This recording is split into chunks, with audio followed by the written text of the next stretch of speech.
Hey everyone, it's Tyler and Michelle Stroik from Universal Rackets, and today we're going to be talking about one tip that can instantly improve your dinks that you've probably never heard on the internet before. If you stay tuned for this whole video, you're going to learn this amazing tip that will instantly make your dinks more consistent, and in return, you'll be able to win more points. If you're tired of missing your backhands, just watch this video and you'll become so much better. This is also going to help you improve your volleys as well, because we are going to be getting you more compact. So should we get started? Yes. Let's go. When I first started playing pickleball, my first ever pickleball lesson was on my backhand because I could not figure out why I was constantly missing it in the net. My opponents knew to target my backhand at the kitchen, and every time they would see me just fail miserably. And what turns out is I was wasting a lot of time in my form for my backhand dink. Yes, and time. It's called looping. Looping and time. So what we're going to be going over is how to save you more time and be compact, like we mentioned in the beginning of the video. The closer that you are to the kitchen, or when you're at the kitchen, you do not have any time to react. So you need to make sure that you keep your shot as compact as possible. So you mentioned this looping. Show us what looping is. So a lot of people, if they've ever played tennis or had a lesson in tennis, you go like this in tennis before you hit a forehand and before you hit a backhand. You used to tell people to use the C in tennis. Well, in pickleball, we don't have time for a C. So I didn't know this coming into the game. So what I was doing was subconsciously going like this before I hit my backhand dink. I was moving my paddle like this and then making contact. And going like this took like 3 extra seconds, and my timing was off, so I was making contact too close to my body, and therefore the ball was going into the net.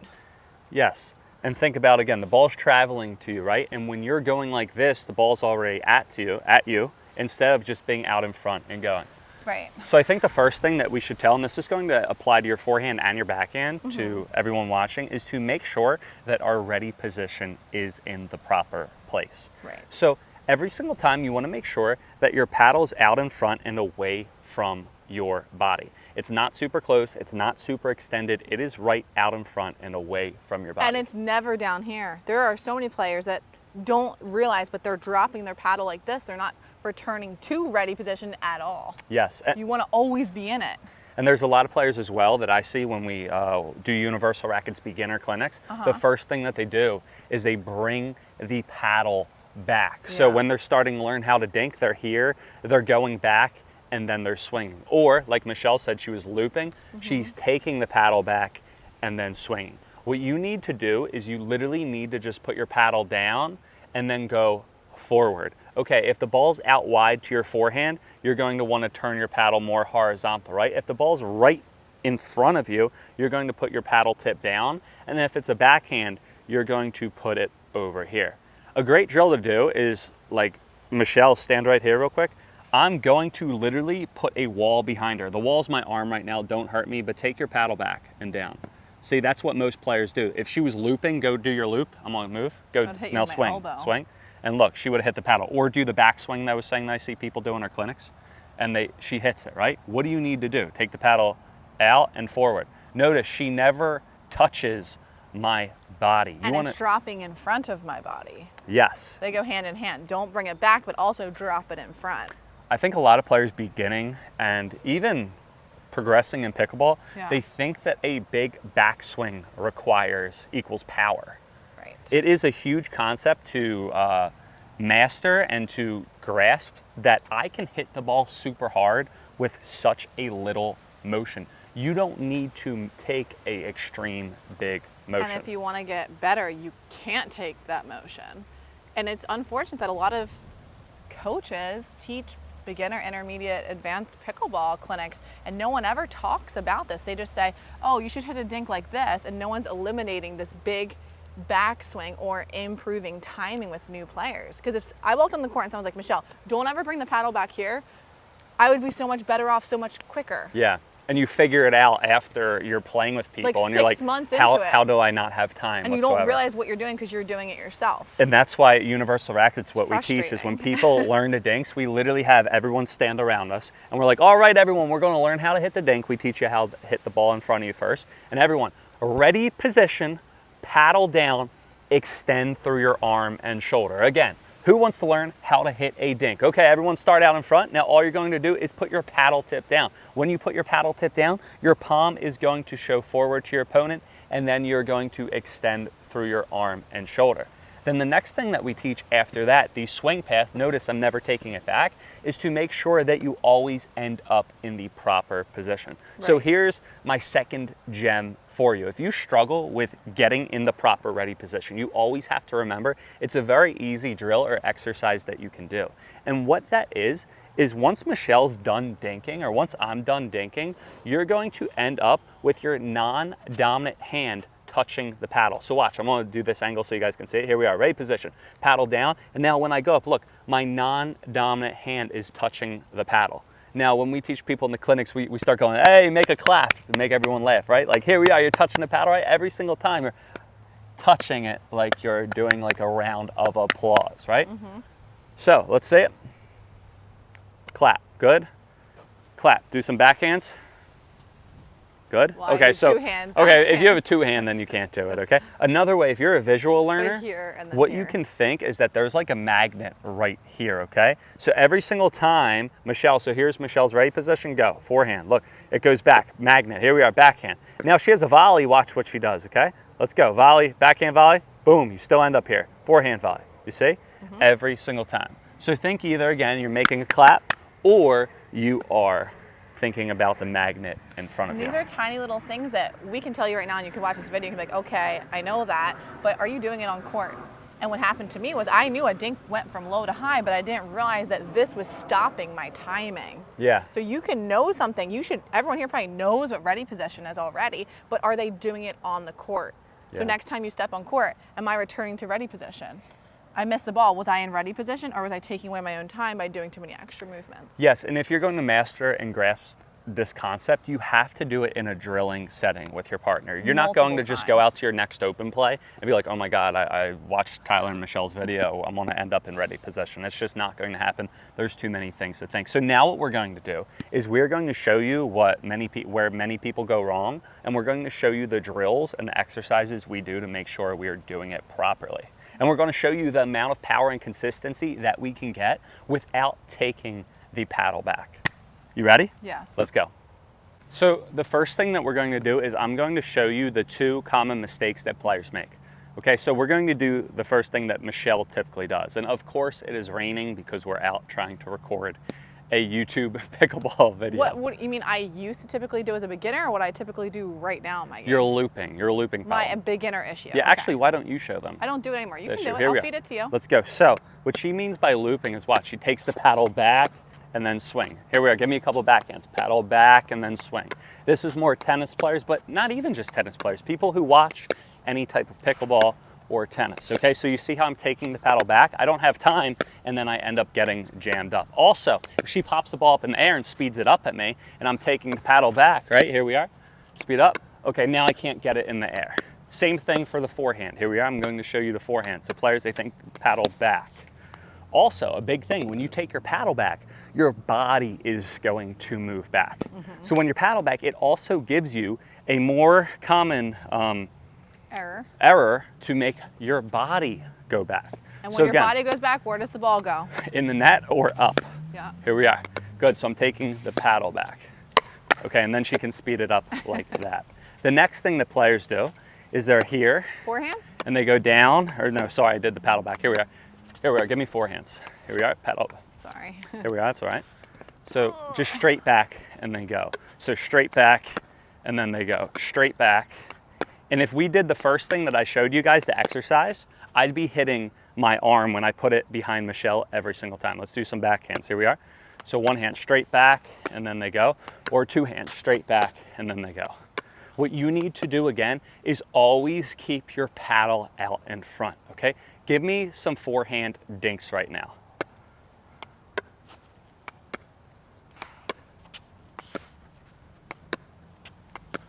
Do you see how little I'm moving my paddle? Look, and the ball's going in the kitchen every single time. Guys, it's not here, it's here. It's a push. You are pushing the ball. Same thing for the backhand. Here we are. Can I get some backhands? Let's go. Here we are. So for the backhand, all I'm doing is pushing. Okay, that was a little bit too much. Pushing. The rain's distracting me. Pushing. One more. All right. So you saw how little my paddle moved. Same thing for the backhand. Here we are. So I'm pushing, pushing. Notice there is no backswing whatsoever. Now, if you really struggle with that, if you're completely struggling with your swings, all you're going to do is you're going to start. There's going to be 3 main points. So say Michelle's struggling. Michelle's going to put the paddle on her forehand side. She's going to start there. I'm going to feed the ball to you, and all you're going to do is push, okay? Here we are. So there's 3 main points that you're going to hit. Your forehand side, the middle, and then the backhand side. So she's going to put the paddle out for the forehand. I'm just going to give her 3 balls, and she's going to push. Good. This is going to feel awkward, but it's going to eliminate you having a backswing. Here we are, one more, push. All right, here we are in the middle. This is how we teach players to do a dink at Universal Rackets when they pick it up. Paddle down, palm facing forward, and all you're going to do, push. 2 more, 1 more. Efficient, compact. Okay, here we are backhand. Let's do a one-hander. Here we are. This might be awkward. Push, good. No backswing whatsoever. There is a wall of fire behind you. If you go back, you get burned. Here we are. 2 hands. Let's go. Here we are. 1, 2, 3. Oh, go. Push, good. Cool, cool, cool. So that's how you're going to do it. That's the first exercise. Now, the next thing, what do we have to make sure? We always end up in our ready position. So every single time that Michelle and I hit right now, we're going to try to limit our backswing, and we're going to end up in the proper position by touching our opposite hand and by doing the round of applause. Let's go. Here we are. So every single time.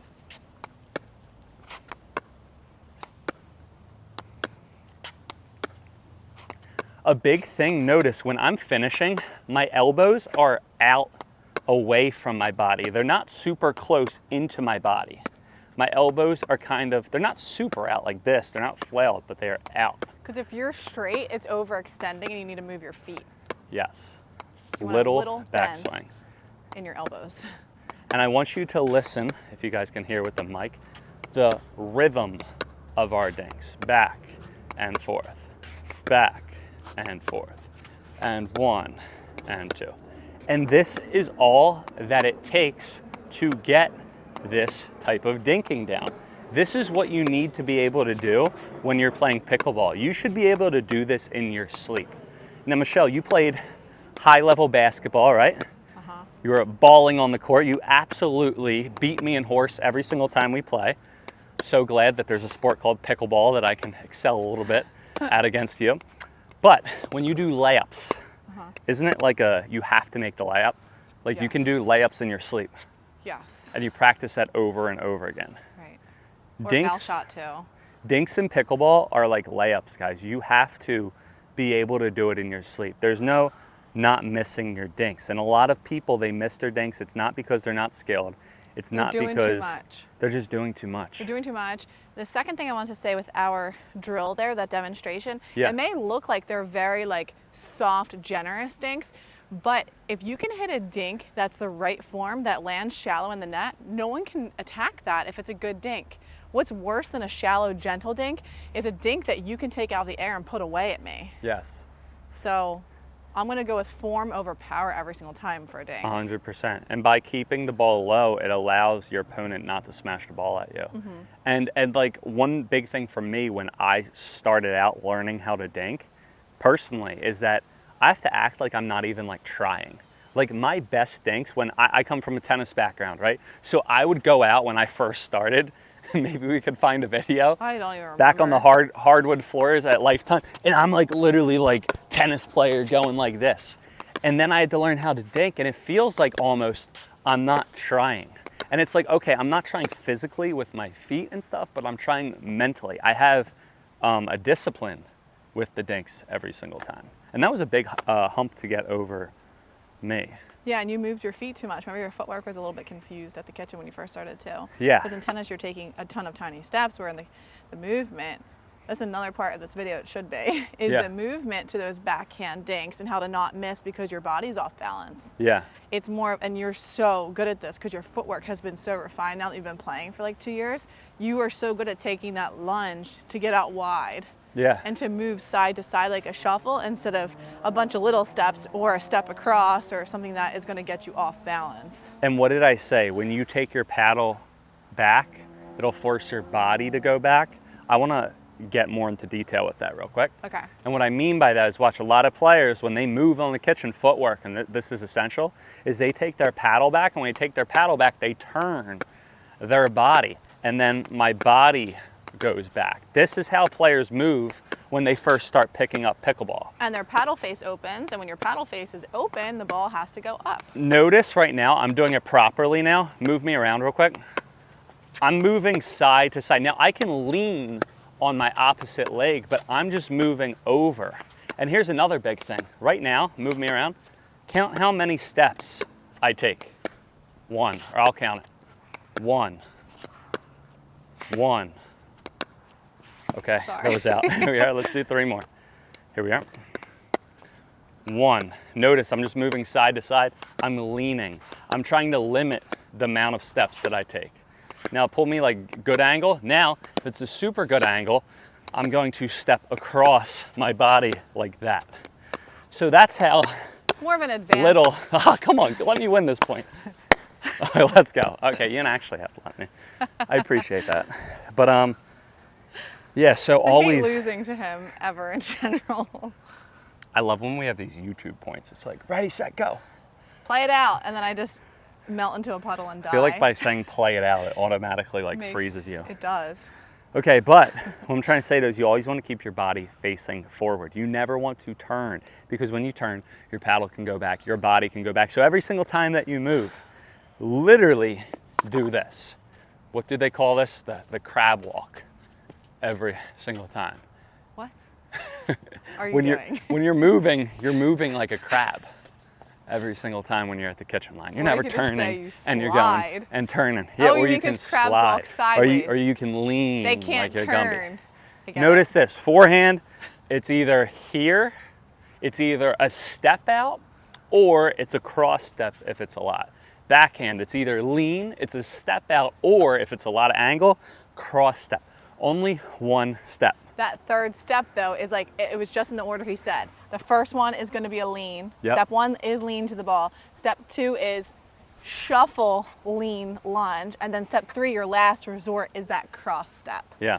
Don't do these cross steps unless you have no other option, because it could get people a little bit confused initially. And here's the big thing, right? We started out this video with explaining what not to do. Then we went over the paddle and the paddle movement and the mechanics. And then, because Michelle reminded me about footwork, and not just because of that, because after you do the paddle movement, then you do the footwork. You have to make sure you crawl before you walk. So this Crab walk. is the #1 priority until, once you get that down, then you can go out with your partner. They have no clue what you're doing. You're just going to go like this. And that means that you have evolved from your technique to your footwork, okay? Now, when you're doing this, you might take a lot of steps, right? But the goal is to limit the amount of steps that you can take. I would rather you take less. I would rather you take more steps than take your time away from yourself with your paddle movement. Yes. Paddle movement has to be efficient. You can take a couple extra steps if you need to, but if your paddle movement is off, you're missing. Yeah. And a great type of drill that you can do for this is like, think only one step. You have 3 dance moves on each side, right? So there's either 1, which is a lean, 2 is a step, or 3 is a cross. So what I'm going to do with Michelle right now, we're going to walk through every single movement, and we're going to do it. Ready? Lean, step, cross. You ready? What about the shuffle? Here we are. A Shuffle, shuffle lean. I step. mean, you could do that too, but here we are. Ready? Lean. Good. Now step. It's a little bit more out wide. Good. And now out wide with angle, cross. Good. Let's go. Lean. Hit them to me so I don't have to pick them up. Good. Here we are. Step. Out wide. Good. And cross. Good. Backhand time. Here we are. Let's go. Lean with it. Let's go. Step with it. Oh, that's a hard one. Sorry. And cross with it. Yes. Good. If I'm crossing, I'm going shallow middle every time Nice. because I'm off balance. That's how you get me every single to your backhand time. too. And you want to mix it up, but think you have 3 moves to hit and do whichever moves, whichever way the ball is. Now, any other remarks on how to teach them this? Well, the point of this whole video is how to stop missing on your backhand at the kitchen, right? Missing your dinks at the kitchen. Missing your dinks, because we missing went your over to backhand. forehand as well. Right. So here's the thing, guys. If you can keep your paddle out in front and take as little movement as possible, not take a big backswing, not take your paddle back, just keep your paddle out in front and push.